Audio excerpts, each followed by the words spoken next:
It's the real value is in when you focus on the customer and they're already tech savvy and they're used to using these devices and integrating in this business. So should in the near term, should you really be focused on small to medium sized businesses where they do have multiple locations? They'll really see the value currently, because from an enterprise, I know I used to work for a major corporation, and we're pretty slow to adopt technology. And trying to focus my attention on that marketplace is probably not the smartest solution, given all the network issues I'm hearing in this room. So.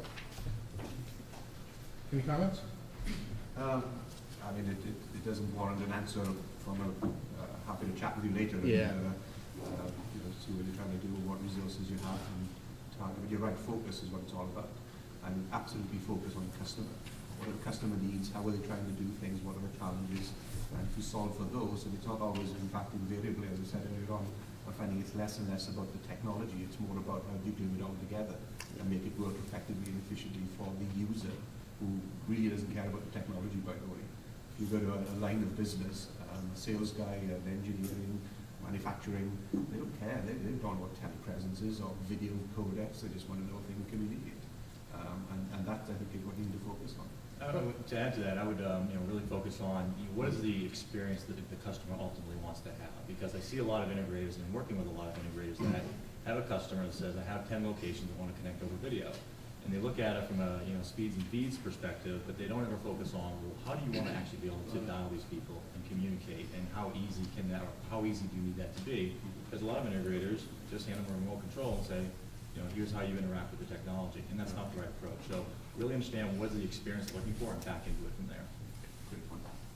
Yeah, and as a cloud managed services outfit, the use case you just described is the one that we run into the most often. And so my answer back would be, again, if you don't have any video, if you have limited IT staff, if you're looking to adopt video fast, then yes, you should probably look to work with a cloud managed services outfit. I would also say that, I mean, the customer may be better off to work with somebody who's vendor and technology neutral, who's not going to push one solution over the other and just take a more of a best of breed kind of approach, that the customer gets the most out of their investment in video. As long as it's HP, yeah. The best of breed.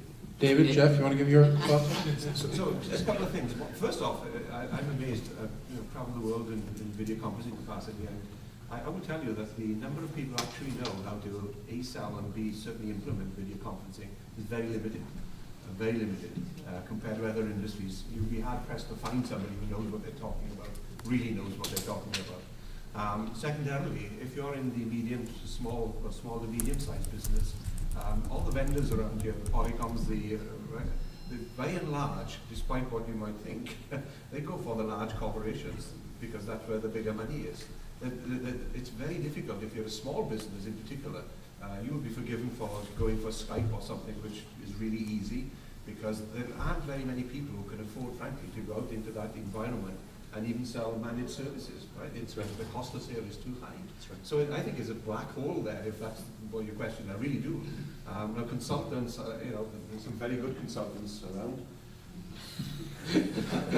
One of the red sweaters? Actually, I think there's only one. You've got to be careful. Consultants tend to, and even with big corporations, and David, you and I have this sort of experience, right? Very often, even large corporations, not much experience in video conferencing, don't know what they want. That's right. And we as an industry are wonderful at coming along and asking, well, what do you want? And then you have this horrible solution that, it's a three-hump sort of camel or something, right? And so you've got to be, I think, our industry, and certainly we as York, we are going forward to be a bit more predictive and say, look, this is what we think you should have. Not in a consulting capacity, but just say, look, infrastructure, this is the recent technologies, this is what it looks like. And by the way, you can have it under the cloud, you can have a managed service or whatever you want, or you can buy it and we'll, right?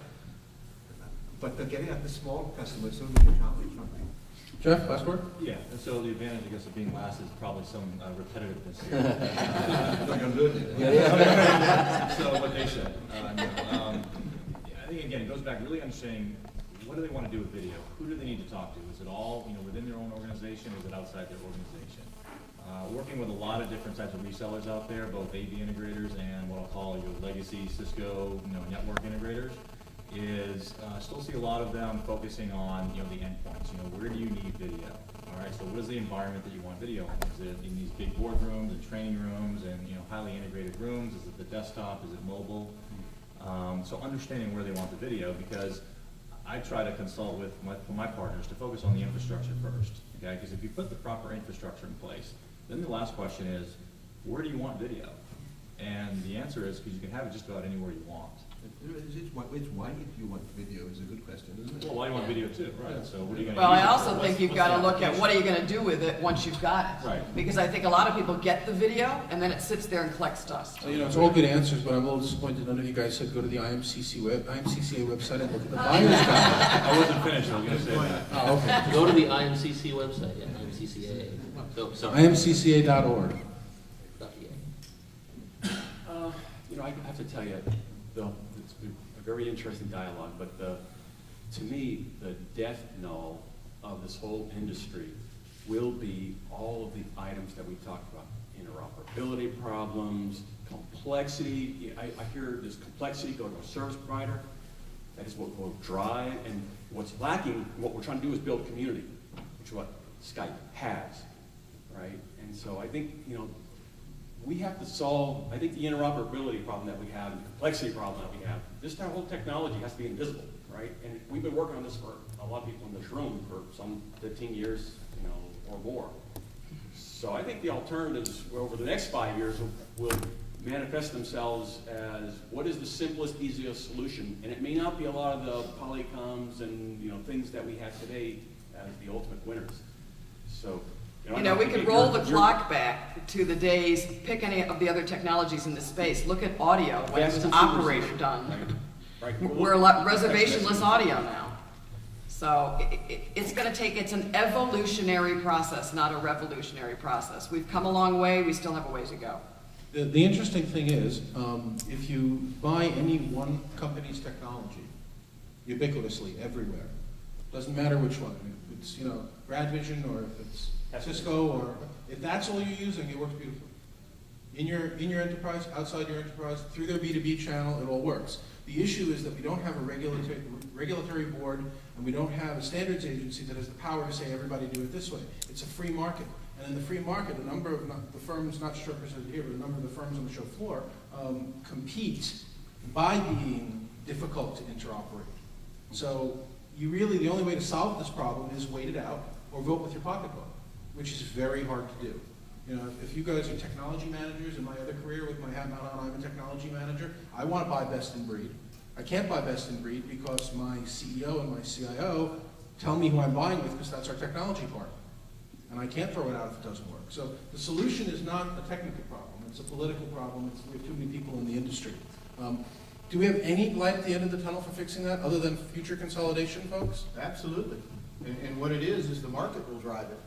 The reality of it is, look, we're not fully regulated, but guess what? You get a tremendous amount of innovation out of that. You look at what's, things that are happening, SVC technology, things like this will drive lower bandwidth, higher quality, better capabilities. But without the regulation, you get that innovation.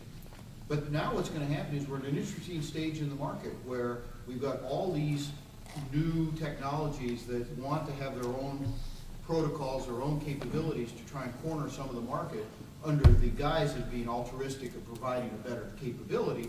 But the market will drive it.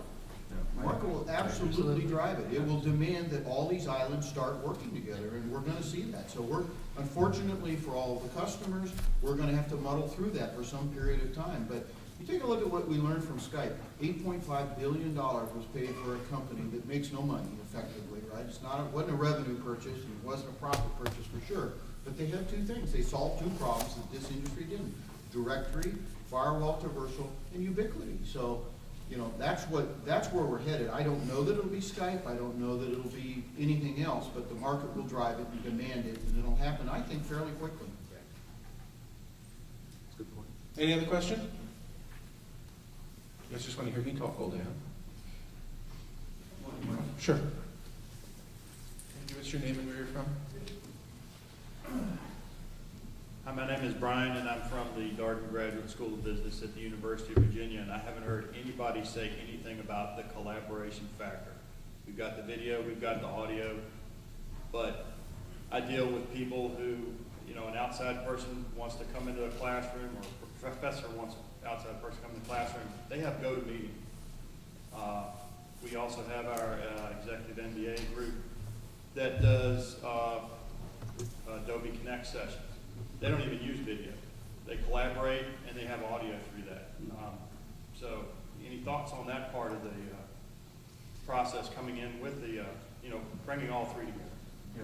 So it's all the talk about UC and whatever that means. We could go into definitional terms around UC sometime, David. But as a, I guess, an integrated, or to some extent, but managed service, we really do have to accommodate and be pretty expert on not the devices or that environment in and of itself, but certainly the connectivity, how it all works. So the way that we view life, for instance, and I suspect you do as well, but is that there's a kind of a vertical axis, which is the video conferencing, the visual technologies, and then around that is the ecosystem in which you're operating, and that is about collaboration. How do we make collaboration work within the context of video conferencing or the other way around? So I'm sorry, I certainly didn't mention that we were focusing so much on visual, but you're right, we did forget about how it all fits into this much bigger. I think if you had Cisco here again, they could talk to you for hours on the subject, by the way, but I'll use this as the temptation. Well, how are we defining collaboration? I mean, for the most part, collaboration in our world is some type of shared PC desktop. I only know one company that tried to do a little bit more than that in a telepresence environment, and they're not here this year. They're not non-existent, but they're not here this year. So are we defining collaboration as being able to look at each other's PC screens, or is anybody developing technology that's going to further it a little bit? But I think what I hear from customers is people not only want to share information, but they want to collaboratively work on it, be it whiteboard or annotation, and that will cover, you know, a large number of the applications. I think the problem in the collaboration space is, as much as we've talked about the diversity of variations of standards and implementations on the video side, on the collaboration side, there are many more vendors, right, and many more technologies. So it's a very fragmented industry, hard to bring it together. So from that perspective, there's a lot of promise in HTML5, I think, to bring together the collaboration technologies and build interoperability. Now, how will that then integrate with the video and the audio as one single experience is probably something that still needs to be worked out once the collaboration world is standardized as well. And in the collaboration world, in the past, I think that what has allowed the fragmentation of the collaboration market and still have that growth, right? You got WebEx and Microsoft as their solution, and there are a lot of different, myriad of solutions out there, is that we've all been using PCs. So I can go into your GoToMeeting room and download the client quickly and up and running. And obviously, as the world is moving to tablets and other technologies, it's not that easy, right? The hardware is starting to drive what applications you can run, so it's not just download the next app. So that's going to force standardization and collaboration. And I think, again, HTML5 shows a lot of promise.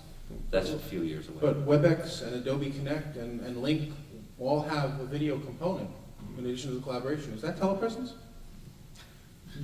No, you said you wanted to talk about that. Okay, yeah, that's true. All right, last question. I want to give everybody a shot at this, and I really want you to kind of close your eyes and think a little bit. I want some predictions here.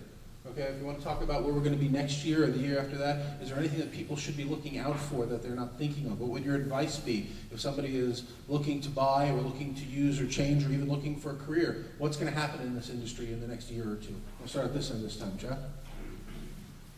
I would say some further consolidation in the market. I would expect to see some of that, just from a non-technical perspective. I think there's going to be some additional announcements that will come out over the next 12 months that probably people expect to see. Less firms, less products. You know, we have 2 launches of video conferencing products here at the show this year, right? From non-traditional providers. Panasonic showing something, LG is showing something. So in the face of that, we think there's going to be more consolidation. I would think so, yes. Okay, I agree. David? Yeah, certainly. I got this feeling there's a sea change. You hinted at it earlier on. Traditionally, for the last 15 years or so, I guess Polycom and Tandberg, now Cisco, have been sort of defining almost the industry.